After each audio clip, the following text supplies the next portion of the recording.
Hello. It's funny. I don't know why I just did this, but Ben, you're in Texas, right? Yes, sir. Yeah. I don't know why, but I immediately pictured the Bermuda Triangle or like a triangle because I'm in Florida and Mike's in Colorado. Oh, but anyways, we are very happy to have Ben Dunn on here.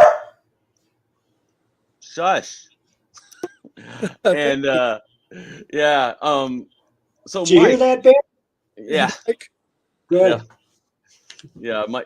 Ben doesn't speak dog, I don't think. But Mike, how well do you know Ben? Well, I met Ben for the first time a couple months ago in Albuquerque at a convention, but I've long known of his work. And of course, everybody is familiar with Ninja High School and Warrior Nun, especially now that Warrior Nun has been picked up by Netflix. Yep. Yeah, and I saw that you got to go over to Spain and stuff and see some of the filming and everything over there. Yeah, I sure did. I was lucky enough they invited me over. I got to see the filming of the first season. I didn't go this this year because of the restrictions. But, Right. hopefully I'll be there. Hopefully if there's a season 3, I'll be there for the third season. Yeah, that must be really. Did you mainly just feel good that they actually made a show of it, or were you like, I would have done this, or I wish they hadn't changed that? I thought the show was very good, in my opinion. I really liked it a lot. Well, I'm happy and proud as a creator to see something like that transcend to a different medium. Right. But I think once I'm sure any of them having to deal with other people working on your property, you really don't have much say in the matter once it's out of your hands. Right. It just depends on how much power you have or influence. But for Right. me, I have zero influence on the direction of the show. So other than just helping create the foundation for it, that's it. Yeah, that's got to be. I mean, not like you haven't had this long career, anyways, but it's got to be a little. In some ways, it has to be a little weird just to have so many people involved with it because so much of your stuff, like you did yourself, especially in the beginning, when you were getting going with Mangazine or Mangazine and stuff. It was like you did most of the stories and things in there, and it was like. That was Yeah. a different time. Oh yeah, yeah, and it was great. I mean, because I could totally relate. I was in high school when that, and I was like, and it was exactly the kind of stuff that like I was wanting to do, and because I had all these different ideas and stuff too, and it was like man, this is awesome. Like he's doing all of these different things, all of these different series and ideas. I actually ordered, although it has not come yet. I actually ordered the collected version of Tiger X. Oh, wow! Yeah, so it's a big throwback. But I loved like from the beginning. Like I really enjoyed like Tiger X and Mighty Tiny and all that stuff. And Antarctic has put out some other good stuff that you weren't as involved with. But it was, I can't imagine like what that was like trying to get all that stuff out and all those things. And I know, was your brother involved from the beginning of Antarctic when you get going? No, not at the beginning. At the beginning, I had teamed up with a friend of mine, and we collaborated to get the publishing company off the ground. It wasn't until around '89 that my brother finally got involved with the activities of the publishing. And once my other business partner left, and he's been, more or less with the company ever since. And he finally took over day-to-day operations in the early 2000s and has been there ever since. Yeah. Are you speaking of Antarctic Press? Yes. Yes. When did you found Antarctic Press? I founded Antarctic Press around 85. Actually, it was around 84. I actually got all the paperwork and everything started, but it wasn't until like 85 that we actually started putting comics out. Do you have like a physical headquarters in Texas? Yes, we have two offices. One is in San Antonio, which is the main branch. I operate the Dallas branch. I'm speaking from the office right now. Yeah, I was gonna say, it looks like you're in an office. Yeah. Yeah. Which one was the first one? Was the San Antonio the first one, or? Oh, San Antonio was the first one. That's where their main location is, and that's where all the editorial is located, where all the paperwork is done, and where the inventory is kept. This is more or less an editorial office where I basically do my own work, and I put together and assemble a lot of the anthologies and individual books that AP publishes. Is your printer local? No, we use a lot of printers. Right now, I'm not sure what printers. I think that they do a lot of their printing in Korea, which has caused a lot of problems recently because of supply chain issues. But I do a lot of books, but I do mostly here in the States. So we do a lot of printing both overseas and locally. So we just go with whatever suits our needs and gives us the best deal. What when you were getting going, and it's funny because I know and this, I mean, a lot of people call you like the Godfather of American manga and stuff, and but what they don't realize is like all of the work and everything that goes into that, and especially all of the just the bad things that when you're being like a forerunner and you're being one of the people like getting things out first, it's not easy to get everyone on board and to accept it. And what were like some of the struggles, or like I feel like you must have been either very passionate or very stubborn or both to keep going like in the early years, just because it was hard because nobody else was really doing much of what you were doing in the beginning. Well, it's just one of those things I've always wanted to do. I mean, the thing is that I guess I count myself pretty lucky that I have the ability to draw and write my own stuff, which is a major hurdle for a lot of creators. It's either you can draw but you can't write, or you can write but you can't draw. So the more people you have to rely in the chain, the tougher it becomes. And you have to sometimes you have to make compromises, sometimes you make deals, sometimes you have to decide which is the best course of action to take, and sometimes you just got to make hard decisions based on the situation that you're confronted with.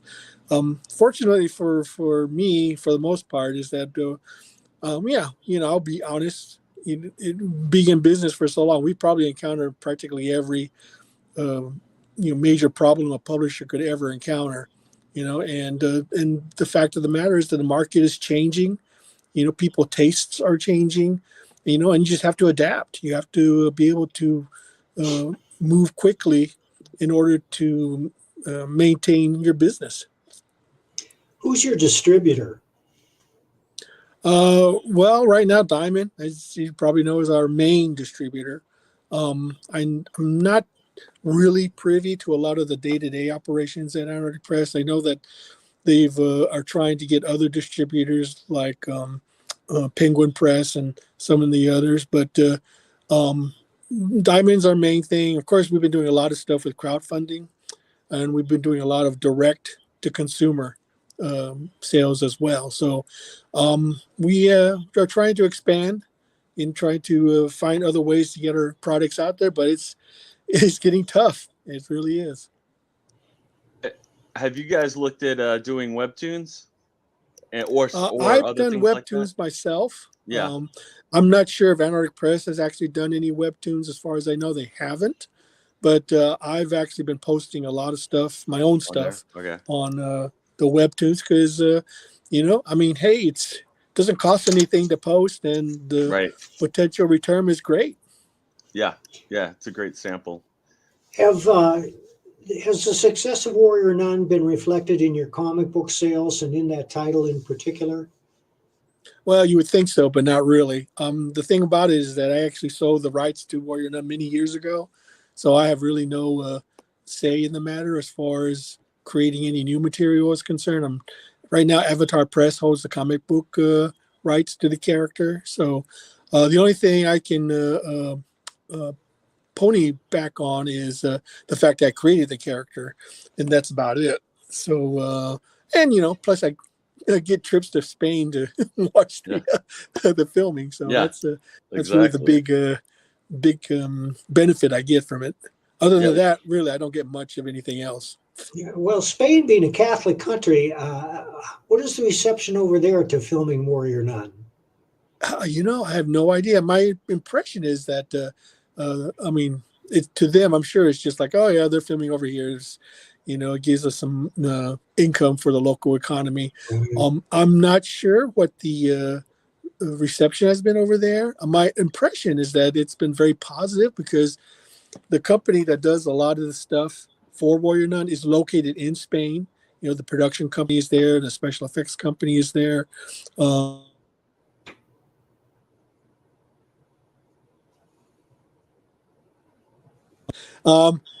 As far as I know, it's been pretty good.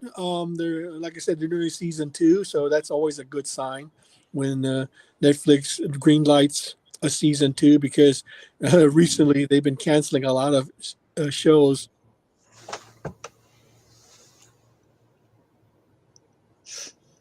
Uh-oh. Can you hear him? No. Ben, we can't hear you. Uh-oh.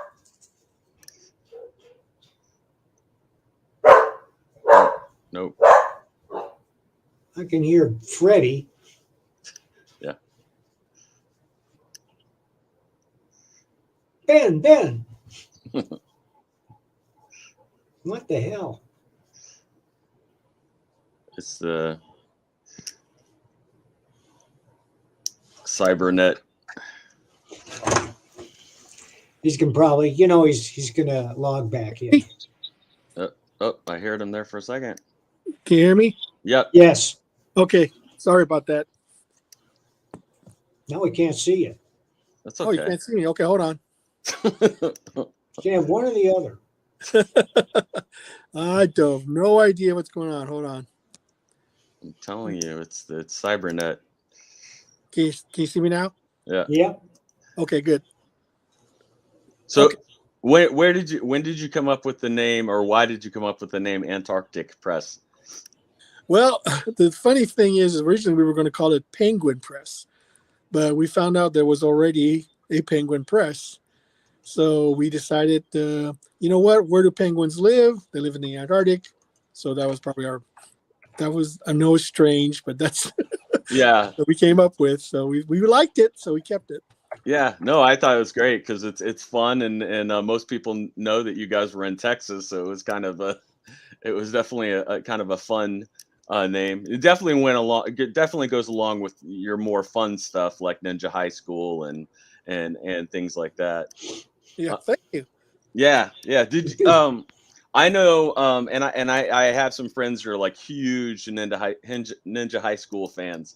Like when you came up with that idea of like combining all these different things and then doing it as a high school stuff, like did it just hit you, or were you developing it? Or is it just a way to like show all of these different things you were interested in? Yeah, for the most part, I was a very big manga and anime fan already by that time.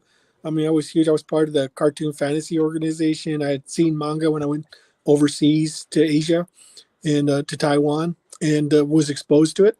And so I just watched a lot of anime, and I decided, you know what, I really want to do something, and I watched a series called Urusei Yatsura and Project Echo, and those influenced me greatly into doing Ninja High School because I just thought the premise was fun, and thought the setting was out there, and I just thought I'd just go ahead and just and have at it and see what happens.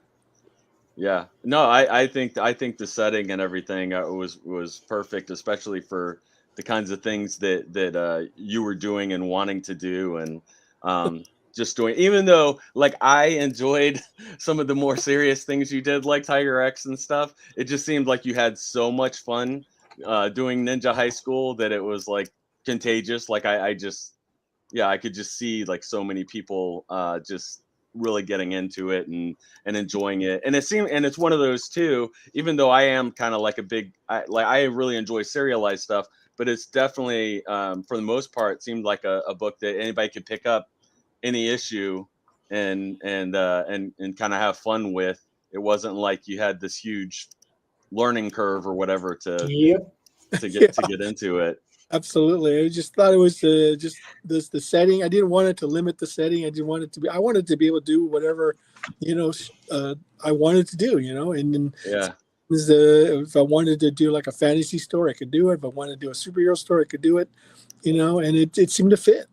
Yeah, I'm surprised. Has there been any like serious talk? Oh, I know. Yeah, you have or what is it? Yeah, you showed on your Instagram, I think you were showing some of the 3D models for Yeah. animated. That was just sort of like a proof of concept type thing that we Right. decided to do, see if we could pull it off and see if it would work. I mean, sometimes you just got to go ahead and take a chance and see what happens. If you don't if you don't take the shot, you'll never know if you're going to hit a target. So you just got to try it. Yeah. Yeah. And it's just so funny now because like I swear I wouldn't say 90%, but probably 75% of the manga and anime out there is like based around high schools. So Yeah. so it definitely, like, that's why I'm like, man, like it's one of those concepts and stuff that can definitely kind of transcend the times and can keep going, and I could see people interested. And it's also bringing in new readers. Oh, Because yeah. I doubt very much that Marvel and DC are bringing in new readers. Yeah. Well, yeah, you're right about that, Mike. Yeah. But I mean, they're trying. I think they're trying to get new readers, but I think in the process of doing it, they're alienating their old readers. Yeah. Well, I don't know. I mean, when I say new readers, I mean get them when they're young. Because comics, we all acquired our taste for comics when we were young. Sure. And now I think Marvel and DC, their audience is overwhelmingly middle aged, and they're not making decisions based on entertainment. Right. Well, I mean, that's a very difficult thing to because you got to know your audience. That's the thing. Yeah. If Marvel and DC are decided that their audience is no longer important to them, they're going to abandon them. And if they're not getting any new audience based on their new creations, then what are they doing exactly? You know your audience, Mike, and I know my audience. We cater to them. We know what they like to read, and we make sure that they're entertained. But it just seems to me Marvel and DC, they have no sense of, direction. I know, I agree with you. Well, they do have a sense of direction. It's just that it has nothing to do with entertainment. They seem to hire people with an agenda who have a message to spread, and they spend too much of the comic lecturing or preaching to the reader, and that's not what entertainment is. I had a great teacher once. His name was Jerry McNeely. He said, "You make them cry a little bit, you make them laugh a little bit, you scare the hell out of them, and that's entertainment." It's a good rule to keep in mind. Sure. I mean, when you're writing something or producing something, you have a story in mind, and you're trying to reach as many people as you can to want to read it and enjoy it. Because, I mean, if you're just writing for yourself, that's one thing. But if you're trying to write it for someone who's going to pay you to read it, then that's another thing entirely. I think that for us, that's important because we rely on that in order to maintain a living, in order to continue to do what we're doing. I think for Marvel and DC, I have no idea what they're trying to do. It just seems I'm befuddled by the directions that they're taking. but people still buy it. People seem to enjoy it somewhat.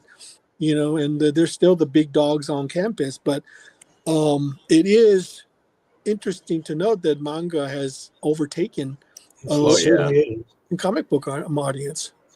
And for those who are interested in actual circulation figures, ICV2.com is the best site that I know of, because it lists actual circulation figures monthly. Mm-hmm.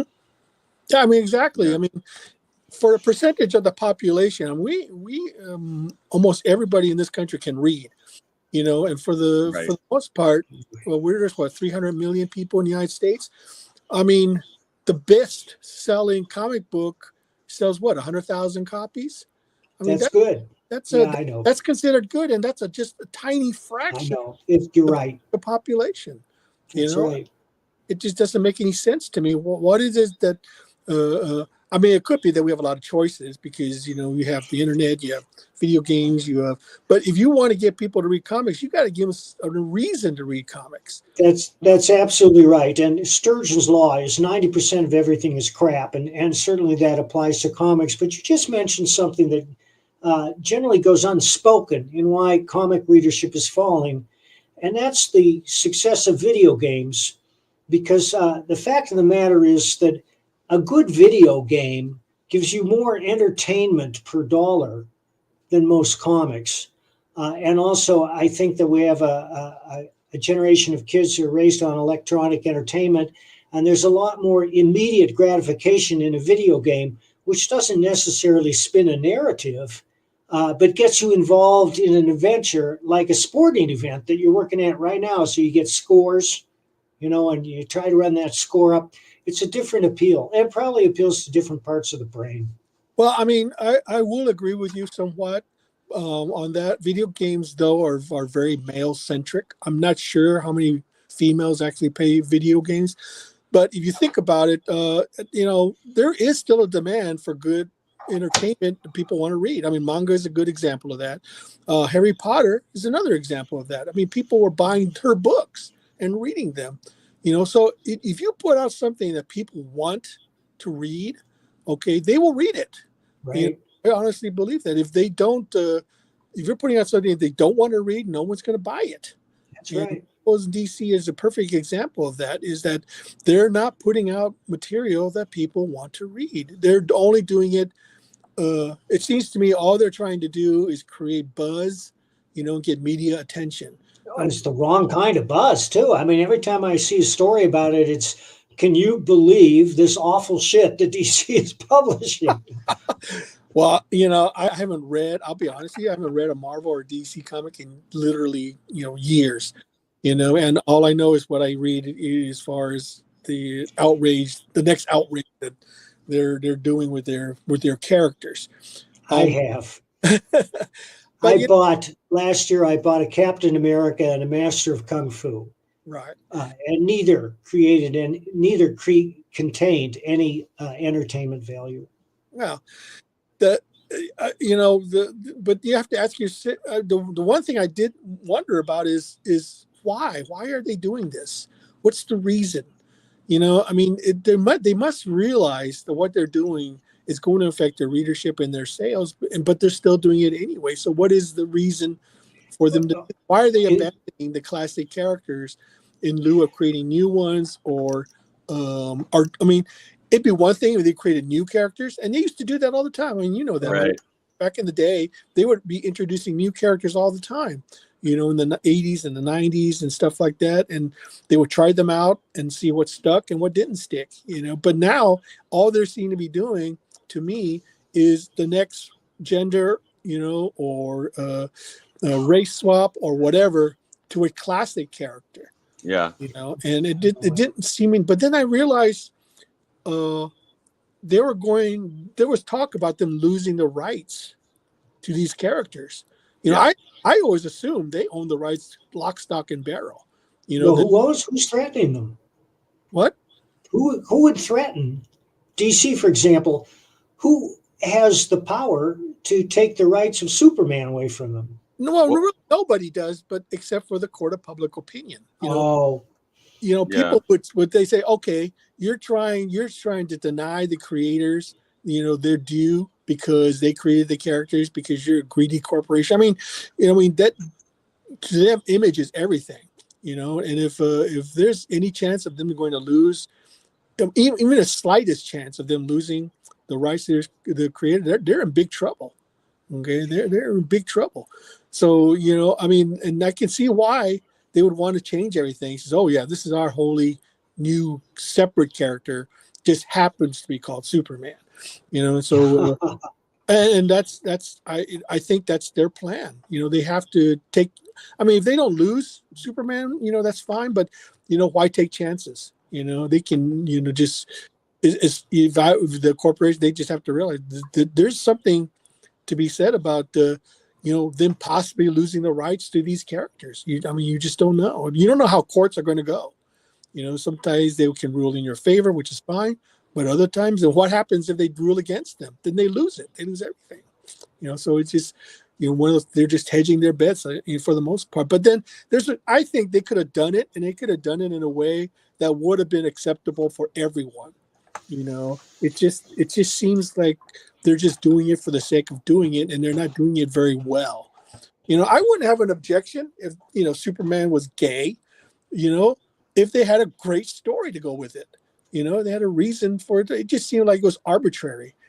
We decided to make Superman gay today. So yeah, it just seemed like, well, what? You seem weird to me. Yeah. Well, they totally believe in their message, and they want.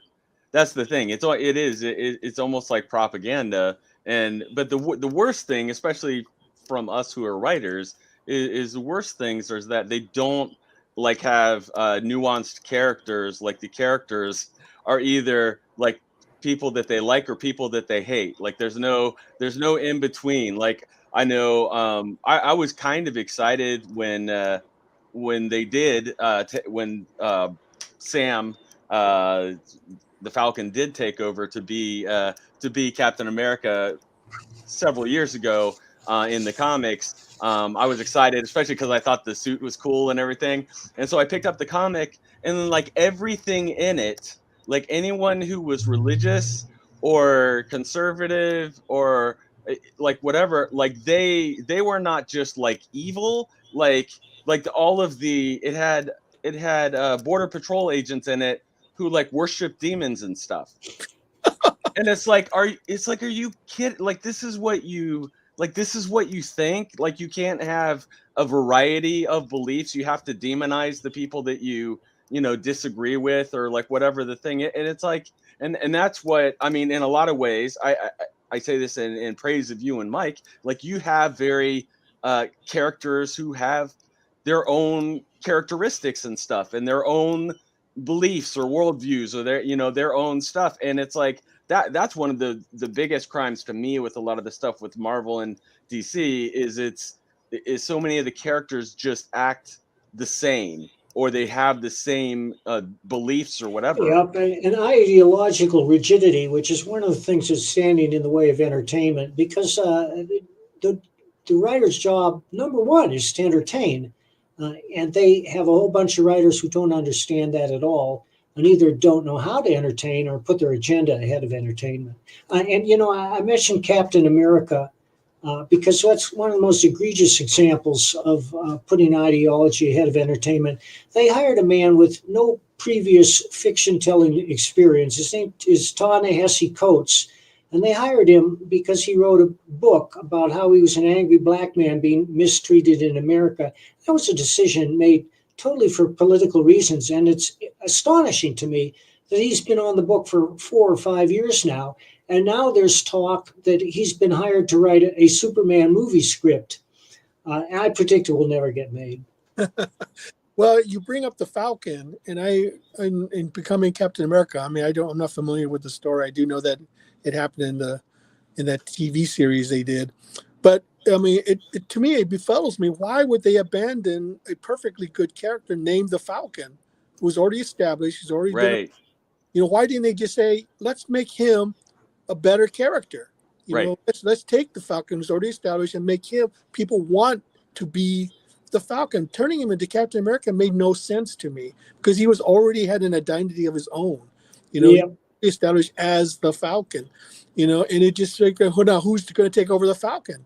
Yeah. Okay, and who's going to take over the mantle of the Falcon? And then I think they've also failed to realize what exactly Captain America stands for, because he was created in World War II as a response to the rising tide of fascism, and he wanted to create Joe Simon and Jack Kirby wanted to create a patriotic character, as a response to that rising fascism. And I think that the writers really don't realize that that's who Captain America is. Okay, he wants to protect liberty, he wants to protect freedom, and he's gone.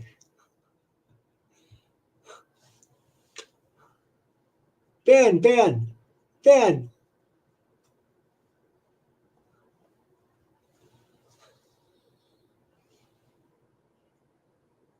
Now I can't hear you.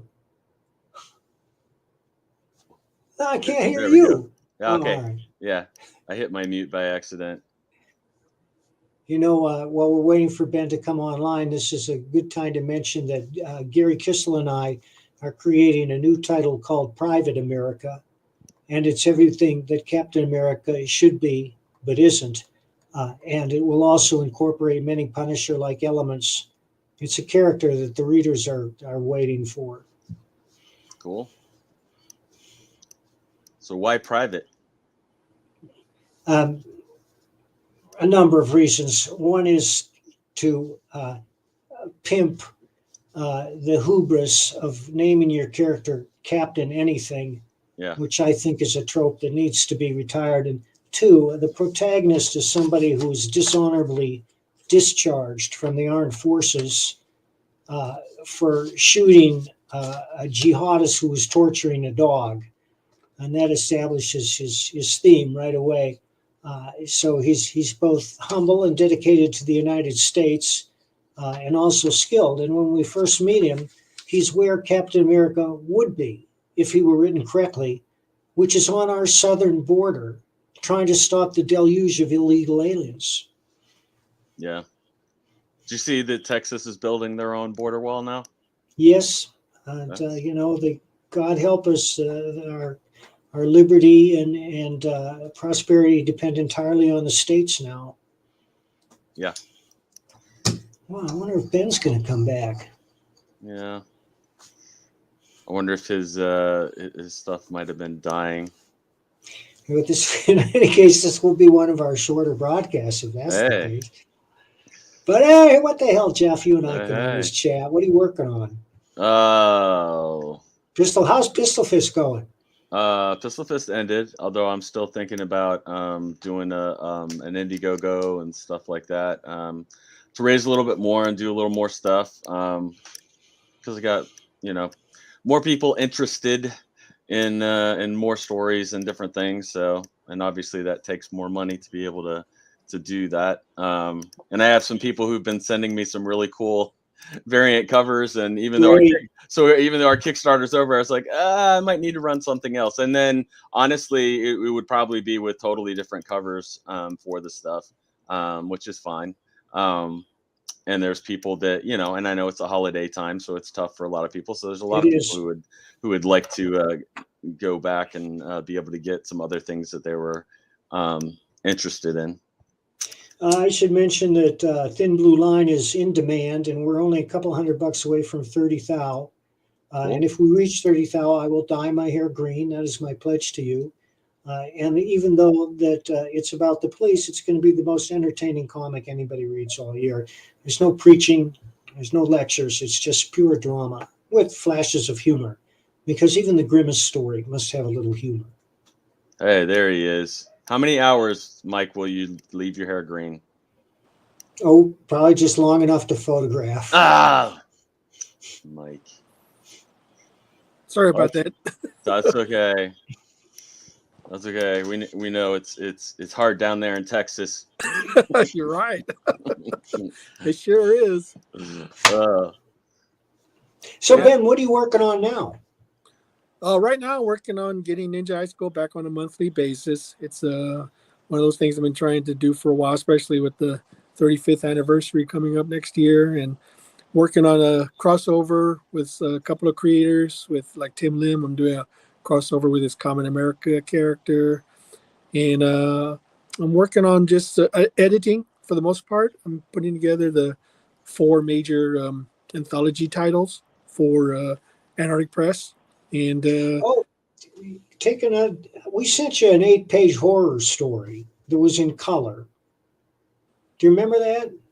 what was it called? Cenote. I think I remember that one. I'll resend it. Huh? I'll resend it. I don't know if you're doing a color anthology, but if you are, you should take a look at this. It's a good story. Oh, we accept color and black and white. I've decided that, you know what, if I get something in black and white, that's no problem. Yeah, but if I get it in color, that's fine too. So I'm not opposed to either one. And so it gives a little bit more flexibility as far as stories are concerned, because I know not everyone can, get a colorist. I'm being more flexible as far as stories are concerned. There are some books that look great in black and white.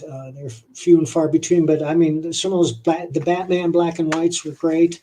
And there are artist proofs that Graffiti puts out, these giant artist proofs that reprint the art perfectly. I mean, right down to the blue pencil lines you can see, and those are magnificent. But those are for people who collect fine art.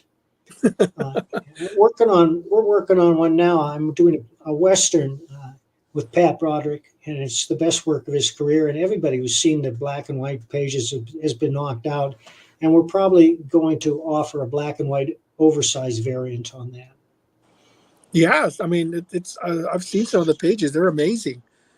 So it's just I'm really looking forward to it. But I'm going to switch over to my laptop so my phone doesn't. Groovy, baby. Get them both working at once before you switch over. Beside himself. Yeah, I mean, I was thinking about it, and I thought, I'm getting a lot of submissions in black and white, and it just seems like a shame not to, they're really amazing stories. So it just seemed like a shame not to put it in there just because it's in black and white. Yeah. And I just thought, heavy metal used to do that all the time. Back in the day, they would print color and black and white. So there was no reason why, you can't have both. So it's I decided that, I'm just going to go ahead and change it. If I get the story in black and white and it's really good, I'm going to put it in there no matter what. And if I get a color story, just so much the better. What's the best way for What's the best way for hey. That better? Yeah. Yeah. Okay, great. What's the best way for people to follow the Ninja High School? Like, for when do you think it's going to be on a monthly? Well, I turned. The problem is I had a backup artist. I mean, a fill-in artist to do some books. So because I was so far behind on some of my other projects, unfortunately, he's the roadblock right now. I've already turned in the next 2 issues. Yeah. So they're ready to go, but I can't do it until he gets this one book completed. So, but I'm just going to maintain and build a backlog, get as many stories in as possible, so they won't be late. And just keep on chugging along on that. And if people want to read the entire series, they can go to Webtoons. I have the entirety of Ninja High School up on there if they want to read it. So that's they can awesome. catch up on it very quickly for free. So, okay, I have to ask you: have you played the Ninja High School role-playing game? Yes, I have actually. It's really fun. Have you? Uh-huh. Okay, really cool. Good. I haven't really had much time to do much role playing. Right. Because you got to get a group of people together to actually do it. Yeah. I just right now I don't have too many friends who are into role playing, so it's difficult to get together a game. Yeah. No, I've wanted to do it, and I have friends that that really like it and want to do it. And I'm actually on a it's kind of more of a fun, silly like D&D podcast, but we'll also play some other different systems and different games. And we've talked about doing a Ninja High School one. Cool. Because some of the people involved are such big fans of it. But well, fantastic. Yeah, what was it like? How did the I did want to ask, how did the Marvel Mangaverse come about? Well, believe it or not, that was just a code submission. Back in 1999, manga was starting to gain prominence in the comic book community. It still was pretty niche, but and Joe Quesada was the editor at the time. So I decided to put together a prospectus. And I just said, you know what, I'm just going to go ahead and draw my proposal, send it in, and cross my fingers. You know, to be honest, I actually didn't think anything of it. You know, I just said, you know what, I want to do this. I'm going to take a chance. I send it in, and this is when Marvel was still accepting submissions. I'm not sure they do that anymore, but I got an email from him that says, hey, yeah, let's do this. And that's how it came about. I just took a chance and did it. You know, it was just crazy thing. You know, sometimes you just have to take that chance. You know, you just got to go in and say, you know what have you got to lose? Okay, so the thing is that I had nothing to lose. You know, I spent time to do the artwork, to do the proposal, and sent it in. All it lost me was the time to do the art and do the FedEx bill to send it in, and that was it. You know, so if nothing became of it, you know, I would say, oh well, move on. But we loved it, and they decided to go ahead with it. So that's how I got the gig. And as a artist and everything too, it gives you something different to draw and to experiment with and practice. And so well, not only that, but it also teaches you you need to take chances. Right. You know, you know, so you may not always get what you want, but if you don't take that chance, you'll never know. You know, that's the thing. You know, a lot of people, they bemoan, you know, oh, you know, the system is rigged against me. I have no chance. You know, well, if you don't, you know, step up to the plate and swing, you know, the bat, you'll never know if you're going to hit that home run. Yeah, you have to put stuff, and that's what I've told so many of my, especially really talented friends. It's like you have to put your stuff out there so they can find it or see it. I mean, it does you no good to have it stuck in your head. If you have it stuck in your head, okay, no one's ever going to see it. You can have the most brilliant idea, you know, you could have the next Harry Potter, next Star Wars, you know, who knows? But if you don't put it on paper and let people see it, it doesn't do anybody any good. It's just vapor, you know. Yeah. Yep. Unfulfilled potential. Yep. And and that's what people, and I understand, you know, I understand the fear of rejection and all that stuff, but it's like, man, it's like you're never going to get an opportunity if you don't put it out there, and then you don't know what'll happen. That's actually how I got this like 4 really cool gigs from National Geographic Channel, was because it was like an audio choose your own adventure thing, and it was and I just posted like a short sample of it online. Just it was like 2 minutes long or something, and I ended up getting like 4 jobs from National Geographic because of it, because that's what they were looking for. There you go. And you never know unless you put it out there, and you never know, you know, who might see it. Well, not only that, you know, the thing is the success and failure of any project is the fact that you have to be willing to take that chance. I mean, not every project you're going to do is going to be a success, but you have to take that chance, because you never know, it could become the next big thing, you know, or it could be your one project that makes it for you. You know, it's if you don't do it, nothing will become of it. I write, when I get an idea I can't get out of my head, I write it, I put it down. And exactly, some of those ideas have been waiting in my file for years, and then an opportunity arises and suddenly they become real. And Buddy McGill is a perfect example. You know, I've been thinking about Buddy McGill for years, and I wrote the script, and I looked around, and I found an artist who was willing to draw it, and he drew it, and we presented it to Advent. And they went for it. So I'm very excited about that. Well, that's wonderful. I mean, that's exactly what I'm talking about. You know, I mean, what's that old saying? Like 91% inspiration, 99% 99% Yeah. perspiration. I mean, that's exactly it. perspiration. This is what are people Exactly. That's what it is. This is it, boys. Letting me go. And you know, Yeah. it's also important that, you know, especially with new creators, to temper your expectations. You know, a lot of Oh times, yeah. you know, when I'm going to conventions, I'm looking at other people's stuff. You know, they think that their work is going to be like this tremendous hit right out of the gate.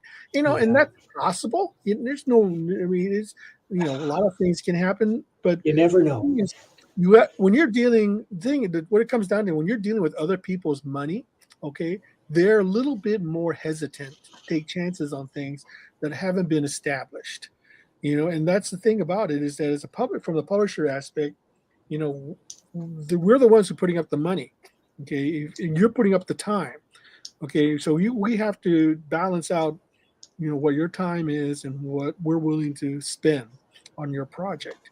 You know, it takes money to advertise it, it takes money to print it takes money to, you know, to solicit and all that kind of stuff. And if it's something, and of course you expect to be paid for it, you know, we don't expect you to do it for free. And, Yeah. if it turns out to lose money, then we're more reluctant to accept your next project. You know, if we lost money, but sometimes, I mean, sometimes we'll lose money on a project, but we'll still do this next project because we just like the guy. You know, sometimes a creator, we just, you know, we like this creator.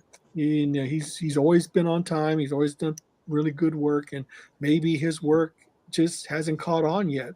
I mean, a good example of that is Fred Perry. You know, Fred Yeah. Perry, who does Gold Digger, Yeah. who's coming up to issue 300. When he first submitted, you know, I mean, he sent in something like 15 submissions, and we rejected. Wow. But finally, we were impressed by his persistence. You know, and then you know, finally, you know what? We'll give him a chance. We'll put it in the yearbook, a story of his, and we published it. And then he offered us Gold Digger, and you know, and we said, okay, let's take a chance. And but the thing was, it's so terribly, when it first came out, Yeah.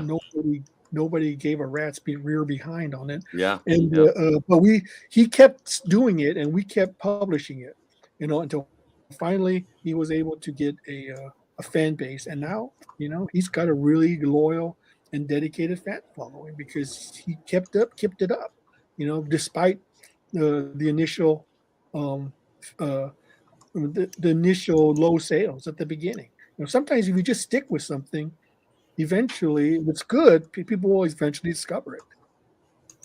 Yeah. And sometimes it's just the wrong time. It's like not what people are looking for, or there's other stuff similar in the market or whatever. And it's like, but if you stick with it and you keep doing, and you know, I mean, his characters and stuff in that are like so well defined, like, and they have such crazy adventures and stuff. It's, you Well, I know, mean, it, sometimes it's just, you're right. It's just, sometimes it's a matter of timing. Sometimes it's just a matter of just sticking with it. I mean, I love this story. Is every time I hear it, it just makes me feel like there is hope. You know, it's like when George Lucas tried to do Star Wars, nobody gave a rat's rear behind about science fiction or Star Wars. I mean, they just like, what is this crap? No one's going to care about, you know, a space adventure. I mean, holy crap. You know, but, you know, he stuck with it, and finally someone took a chance on it, and the rest is history. You just, sometimes you Same with just J.K. Rowling. J.K. Rowling, good example. I mean, how long did it take her to get her book published? Like 20 years? She got Something like that? like over 50 rejections before it was published. Exactly. You know, but she stuck with it. You know, she stuck with it. She kept it, and finally, she's lucky that one of the publishers had a daughter who read the manuscript, you know, and she loved it, and that's how she got her book published in the States. So it was just a happenstance. Sometimes it's luck, but in the end, the fact that she wrote a really good story that a little girl read and loved, you know, got her the acclaim that she has right now. You know, so, you know, it's just, but she did it. See, that's the thing. If J.K. Rowling had given up, you know, and stopped writing, we would not be having Harry Potter today, you know, but she kept at it. And that's the thing. You have to have faith in your own creation. You know, you have to believe in what you're doing. I always tell aspiring comic book creators that by far the best way to break into the industry is to put out your own comic, because if it looks halfway decent, an editor will read it. They won't read a script as readily. They'll look at art at the drop of a hat. But if you present the story with art, they will read it if it's halfway decent. But always bear in mind, you only get one chance to make a first impression. And so you can't kid yourself. I mean, we're contacted by artists all the time. He says, what do you think of my art? What do you think of my art? And I got to say, listen, you're familiar with comics. You know that your art doesn't reach the professional level. You have a lot of work to do. Sure. But, you know, the thing about it is that for a company like ours, for Antarctic Press, we're a small company. So we really don't have that kind of gravitas that would attract huge talent, you know, because I'll be honest with you, we don't really pay that much, you know, but we're a gateway publisher. Okay, so if you are just starting out and you just need a chance to get your stuff out there, small publishers might be the way to go. Now it's not so much, because you can just post your stuff online now and have potentially, you know, millions of people look at your work. You know, like Webtoons is a good example of that. You know, but there's something really visceral about holding a real physical comic in your hand and seeing it on stage.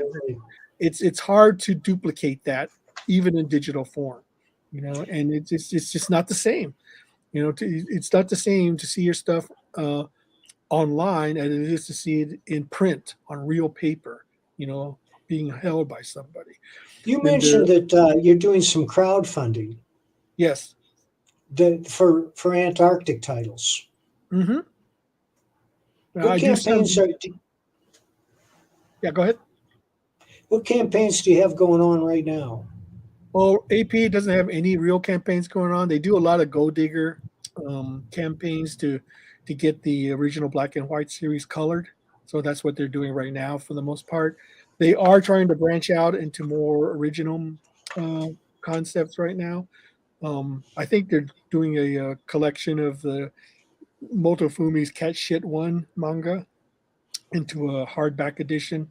And I think they also have some other stuff coming up. I'm not really in tune with what they have as far as crowdfunding is concerned. What's Gold Digger? Gold Digger is a sort of a manga that was created by Frank Perry, and it's about a family of archaeologists slash, you know, magic users who go on these wacky adventures. And she has a adopted sister who's like a were-cheetah. It's focuses on a main called Gina Diggers, you know, and it's basically his version of Tomb Raider, you know, and that was the inspiration for Gold Digger, and he just made it his own because he couldn't get the rights to Tomb Raider, so he decided to do his own version of it. Reminds me a little of Indiana Jones and that kind of stuff too, I guess.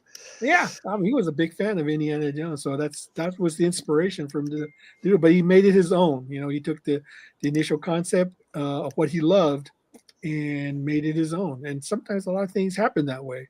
I mean, look at Star Wars. What is Star Wars? Nothing but Flash Gordon, Buck Rogers, you know, all those old serial science fiction. And George Lucas says, you know what? I love these as a kid. I'm going to do my own version of it, and that's how he came about. You know.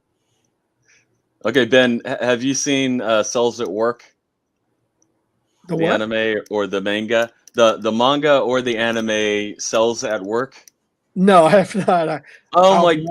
I swear, like I could totally. It's been a big hit. It's kind of symbolic. Like there's people in in white outfits and red outfits and stuff that are like white blood cells and red blood cells, and it's like inside. I think I saw part of the anime that. Yeah. I could totally see you doing something like that. I'm like, if there's like a modern anime or something or manga that is out there, like I could kind of see Ben doing something like this, because especially if you watch some of the stuff, the way that they exaggerate stuff and just it's a lot more fun than it is educational. But of course, a lot of people love the educational aspect. Oh, it sounds like it sounds great. Actually, But I mean, that's yeah, I the was thing is just that wondering.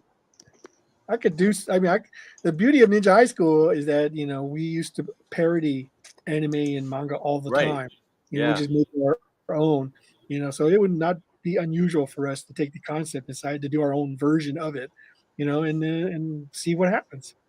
Did you ever do a college thing or a middle school or elementary or anything like that was like a spinoff of? I'm pretty sure we have. It seems like you've done almost everything. So. Well, the thing about it is we used to do these anthologies there's Right. these annuals called the Ninja High School yearbooks. Yeah. And it allowed fans and readers to do their own versions of it. So Yeah. I wouldn't be surprised if there was something like that in there. Somebody. Yeah.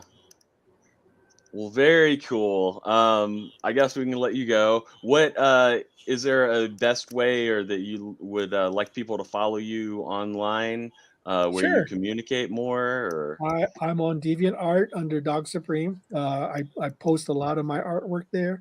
I have webtoons under Ninja High School, so you can check out a lot of my stuff on there as well. You can follow me on Facebook and Twitter. Yeah, I'm on Twitter. I'm on Instagram. I'm on TikTok. I'm on all the various social media sites. So I'm not hard to find if you want to get a hold of me. I do respond to creators who want to. And what's your Twitter handle? Zetra Red. Zetra Red. Yeah. There's always got to be something different. I thought I was being clever, but it's like Ben gets bored easily. I think. No, I still have an AOL account for my email. Wow. People say AOL, what's that? Yep. Yeah, well, I still have it. Yep. Well, thank you for joining us, Ben. Thank you so much for inviting me, guys. You guys are amazing. Yeah, you're amazing, man. Yeah. Mike is semi-amazing sometimes. Oh, what do you mean? I followed him since his first Badger comic came out many years ago. I bought it off the stands. I loved it. Oh, yeah. God bless you, sir. Yeah. That's how I discovered him. Yeah. Yep. Very cool. Well, yeah, we'll let you get back to the what is the temperature in Texas right now? Do you know? Right now it's raining and it's about 70, 72 degrees. Man, what's the temperature where you are, Mike? 15. A little chilly. Yeah. But we're supposed to get a cold front sometime this weekend. So yeah, the 50s. Yeah. I wish for you. Well, Texas, we can't handle that kind of cold, Yeah. Mike is having Antarctic weather. Yeah, if only, right? Well, we'll see you later. Have a good one. Everybody follow him and check out his stuff. Guys, take care, man.